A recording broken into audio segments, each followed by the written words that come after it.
So by now, everybody should be aware of the whole Jon Romano thing that's happening. I'm trying to word this carefully because I don't want to get in trouble. Um, if you're not, go look at the people I follow. Go pick like anybody that's political content out of that group, and then you can go find out what that is. But I'm hearing a lot of people talk, and I understand they're outraged. But I think I need to bring up a point I'm not hearing a lot brought up, which is why this is an issue. If you don't know, Jon Romano was a person who did one of those events with a tool for unaliving people in a school, and he is claiming that he's trying to turn over a new leaf and he's trying to show people a better way by explaining his situation. And a lot of people are saying he didn't do anything because he didn't actually unalive anybody, even though he did hurt a staff member at the school at the time. He did his time in prison, that kind of thing. Okay, here's where it's dangerous and why that person should not have a platform. And this is where people get in the debate of, oh, free speech is free speech. And we need to update our laws for this very reason. Free speech is free speech, but we need to start looking at how free that needs to be. And here's why. With the spread of false information, which is protected under free speech, the spread of threats that are veiled, covered under free speech, and everything else in that, we're allowing for dangerous things to happen. By not forcing social media companies to protect people from content that is false and harmful, it's not just free speech anymore. It's harmful speech. Hate speech is technically covered under free speech. I know a lot of people say, like, no, you can get in trouble for it.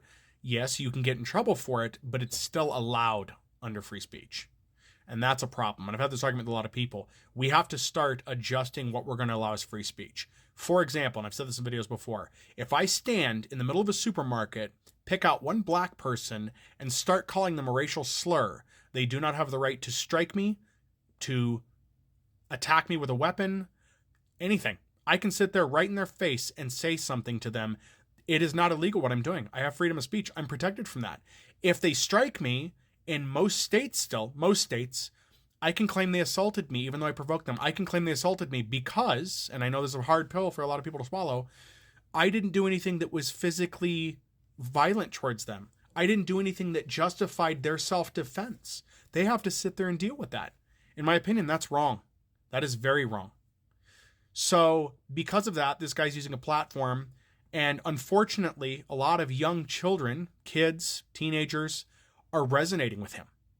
And the problem with that is I hate that phrase, the problem with that is that those kids that may not be doing so well mentally are going to take stock in what he says. They're going to feel justified in wanting to retaliate against those who have wronged them. They're going to overreact. This is someone that is coming at them with the mindset of where he was at as a kid. And unfortunately, there are too many kids that are going through some stuff right now. I mean, every generation of kids does, but this generation in particular that is kind of lost. And they're looking at him as a beacon of hope. That's bad. His platform needs to be removed. In my opinion, at this point, people who are doing things like this, that press hate speech out, they should be banned from using social media to post content. They can still use the internet. That's fine. But they should not be allowed to post videos and blogs talking about this. If they want to get their word out, they should do it the old-fashioned way, which is have a book. And the reason I say that is because books go through a little more scrutiny in the process of becoming books than do other things. And this would also mean, under what I'm saying for restriction, they couldn't Amazon self-publish. It would have to go through a publisher. The process should be made difficult. It should be peer-reviewed. It should be something that's out there. They should have to have an advocate, someone that is going to monitor their content. That person should be that advocate that is going to be saying, I understand you want to get your word out, but it needs to be reviewed. That person should also be checked as well. There needs to be a whole process for this. Once again, our laws are so far behind, and the way that people perceive things is so far behind, things like this are happening. But he needs to be stopped from doing this. There are far too many people that are championing him blindly under the guise of either, oh, free speech, or kids that support him because he's resonating with them, because he is appealing to their immature nature, their naivety. Is that right? Naivety. And that's bad. He could inspire other people to do what he did. And that's not what we need right now at all.